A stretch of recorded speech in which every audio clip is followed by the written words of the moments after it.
ఈరోజు రాష్ట్రంలో జరుగుతున్న విషయం తిరుపతి లడ్డు. అది ఎంతో పవిత్రంగా, అసలు కులాలకి మతాలకి అతీతంగా ఎవరైనా సరే ప్రసాదం తీసుకొచ్చిన వెంటనే లడ్డు అనగానే 10 ఇళ్ళకి పంచుకొని ఒక ఇంటికి వచ్చిన తర్వాత అదొక పవిత్ర కార్యక్రమంగా చేసుకుంటారు.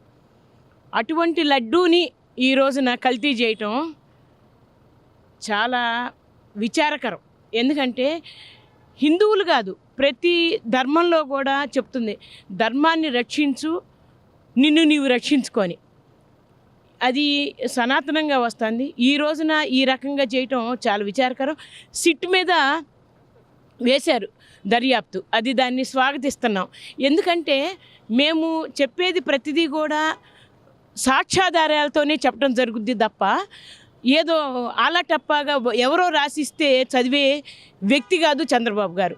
దాన్ని కూడా మనోభావాలు దెబ్బతింటే ఏమో అని ఆలోచించి ఆచితూచి ఖచ్చితమైన నిర్ణయం వచ్చిన తర్వాతే ఈరోజు బయటపెట్టడం జరిగింది. ప్రజలందరూ కూడా గమనిస్తున్నారు విషయాన్నంతా కూడా. ఇంత పాపం చేశామా, చివరికి అంటే మహాప్రసాదాన్ని కూడా తీసుకోలేని స్థితిలో ఉన్నాం.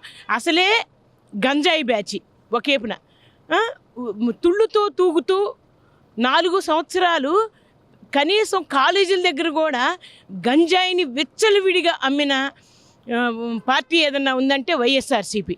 అటువంటి దాంట్లో నుంచి బయటపడ్డాము. ఇప్పుడన్నా కాస్త చేకూరుతామనుకుంటే ఈ రోజున ఇంత కల్తీ జరిగిందా, ఇది ఇంత అపవిత్రం చేశారా అని అసలు మహిళలందరం కూడా చాలా బాధపడుతున్నాం. ఎందుకంటే ఇంతటి పవిత్ర కార్యం ఇంకా ఏది పవిత్రం?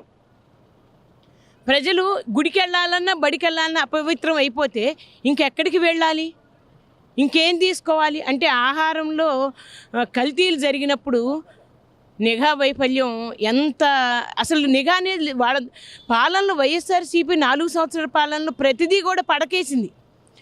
ఏ రంగము కూడా సరి చేసుకోవటం అనేది లేదు.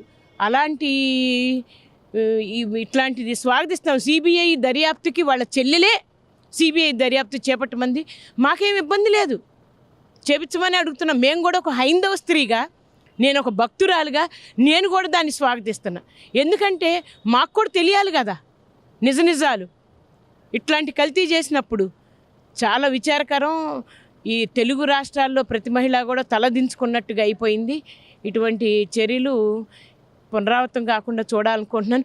గట్టి చర్యలు ఇప్పుడు తీసుకునే ఎట్లా ఉండాలంటే, రాజ్యాలు మారినా, రాజ్యాధికారాలు మారినా, అంటే పాలకులు మారినా, ఎవరు మారినా సరే కఠినమైన నిర్ణయాల నుండి చేయాలి తప్ప వీళ్ళ ఫోటోలు పెట్టడం, వాళ్ళ ఫోటోలు పెట్టడం, వీళ్ళ రంగులు వేయటం, వాళ్ళ రంగులు వేయటం అనేది ఎవరికీ కూడా మంచి పద్ధతి కాదని నేను హెచ్చరిక జారీ చేస్తున్నా.